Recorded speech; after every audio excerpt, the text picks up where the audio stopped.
I wasn't always the kind of grandpa who liked to stir the pot, but that day the pot had been boiling for far too long. Dad, Emily, just feels like maybe you could contribute a little more around the house, my son David said over dinner one evening. He was twisting his fork into mashed potatoes like a nervous teenager again, the way he used to when he was about to ask for money.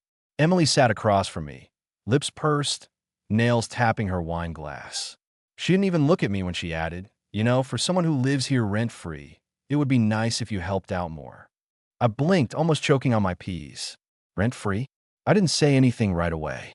I just smiled, nodded, and finished my plate like a gentleman. But inside, something cracked. Not loudly, just a quiet little snap, the kind that changes everything. A little background. 2 years ago, I moved in with David and Emily after my wife Margaret passed. The house was bigger than they could afford. But when I sold my place, I offered to help with their mortgage. They were grateful, or at least they had been.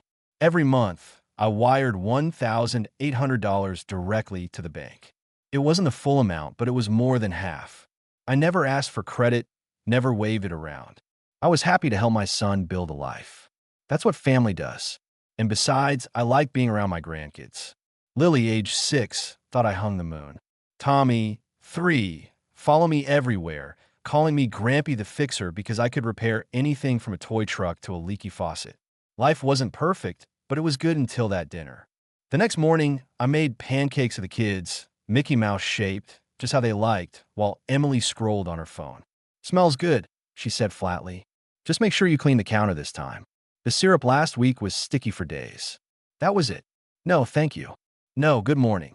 I turned to her and smiled, but it didn't reach my eyes. "Of course," I said.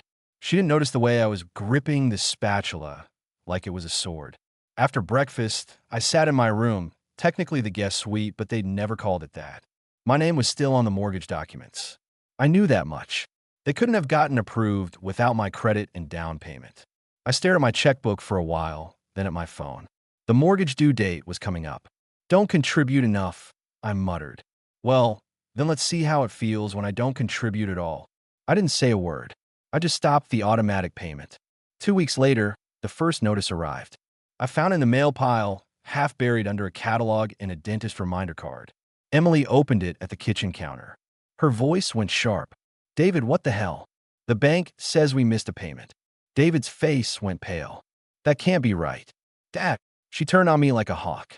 "Did you forget to send your part?" I shrugged. "Oh, I must have forgotten. You know how it is, old people. We don't contribute much." The silence after that was delicious. They scrambled for a few days, trying to figure things out. I watched quietly, sipping my coffee. David was late to work twice. Emily canceled her manicure appointment. They even listed a few items on Facebook Marketplace. Her designer handbags, his old gaming console. By the second missed payment, the tone of the house changed completely. No more side comments. No more orders barked across the kitchen. Emily even started cooking my favorite meals again. Pot roast, mashed potatoes, the works. "Dad," David said one night after the kids had gone to bed, "we didn't mean to make you feel unappreciated." I looked up from my crossword. "Didn't you?" He sighed. Emily was just stressed. She didn't realize. I held up a hand. "Son, I don't need excuses. I need respect. I've been helping you both since the day you got this place. I never wanted a thank you parade. Just a little decency." He nodded, eyes heavy. "You're right." I could tell he meant it. But I also knew Emily wasn't the kind to apologize outright. The next morning, she tried. Or rather, she tried her version of it. "I didn't mean to offend you," she said while packing the kids' lunches. "I just thought maybe you could, I don't know, do more around the house instead of just, you know." I raised an eyebrow. "Just what, Emily?" She faltered. "Just sit around. Sit around." I repeated slowly. "You mean after mowing your lawn, fixing your sink, watching your kids so you can go to yoga, and paying half your mortgage?" Her mouth opened, then closed. I smiled. "Tell you what, I'll start doing more. But first, you two will need to figure out the mortgage for a few months, just until you contribute your fair share." She didn't answer, but her face said plenty. The third missed payment hit hard. The letters got redder. The phone calls came daily. I could hear the stress in their voices behind closed doors. David was taking overtime. Emily was canceling dinners out with friends. And me? I was finally sleeping well again. Then one night, David came to me with tears in his eyes. Dad, we're behind 3 months. I can't. I can't do this without your help. I put down my book. You can. You're just going to have to learn how. He looked so much like the little boy who used to cry when he scraped his knees that my heart softened. I reached over and patted his shoulder. David, I didn't stop paying because I don't love you. I stopped because you let someone make me feel like a burden in a house I helped build. He nodded slowly, tears slipping down his cheeks. I'll fix it, he whispered. A week later, Emily asked to talk. She made coffee. Real coffee. The good beans I liked. Mr. Thompson, she started.